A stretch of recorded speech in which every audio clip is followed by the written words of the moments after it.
প্রথমে ভেবেছিলাম এই রোদের মধ্যে আর যাব না, তারপর চিন্তা করে দেখলাম আমাদের দুজনের হাতেই তো আর হাতে গোনা মাত্র কটা দিন, তারপর কে কোথায় চলে যাব, কদিন পরই বা দেখা হবে।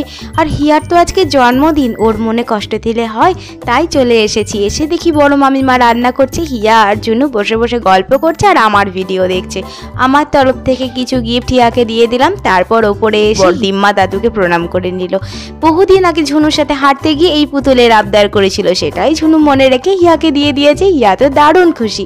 গতকাল শ্রীহরি থেকে কয়েকটা জুয়েলারি কিনে আমি আর মা হিয়াকে দিয়ে গেছিলাম, এটা মায়ের তরফ থেকে। এরপরই তো চলে এসেছে জন্মদিনের মূল আকর্ষণ, খাওয়া দাওয়া। খাওয়া দাওয়া ছাড়া কি কোনো অনুষ্ঠান সম্পূর্ণ হয়?